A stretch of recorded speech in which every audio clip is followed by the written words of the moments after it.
مع يوسف القرضاوي عملوا بنك التقوى في هرنمه، وده جمعوا اموال ضخمه جدا من المليارات، والبنك انهار بعد كده. فاصبحوا عناصر مصريه مسيطره على المراكز الاسلاميه هناك. المسلمين العاديين عارفينهم انه في النهايه في العيد بيحب يروح يصلي في المركز الاسلامي، في الجمعه عايز يربط اولاده بالشرق شويه وبالاسلام وبالدين، انه خايف عليهم يتفلتوا.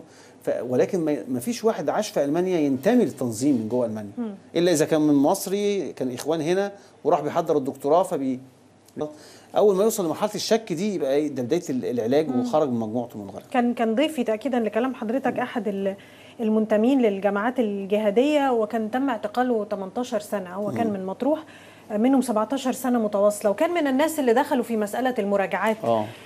ولما سالته لماذا لم تعد بقى عن المراجعات زي ما البعض يعني اشهر علانيه هذا الفكر، وازاي وصلتوا لفكره المراجعات؟ فقال لي كان ياتينا شيوخ من الازهر ويتحدثوا معنا، ولما يسمعوا الحجه اللي احنا بنقولها يقول لي روح انت بنفسك هات كتاب كذا، مش انا اللي هجيبه لك، موجود من الكتب المعروفه، واقرا فيه وشوف اللي انت بتقوله ده موجود ولا مش موجود. فبيقول لي في 90% من الحالات اكتشفت واكتشفنا انه ما كنا ناخذه ونلقنه كان على طريقه لا تقربوا الصلاه، يعني موجود ما يقال ولكن كمل بقى.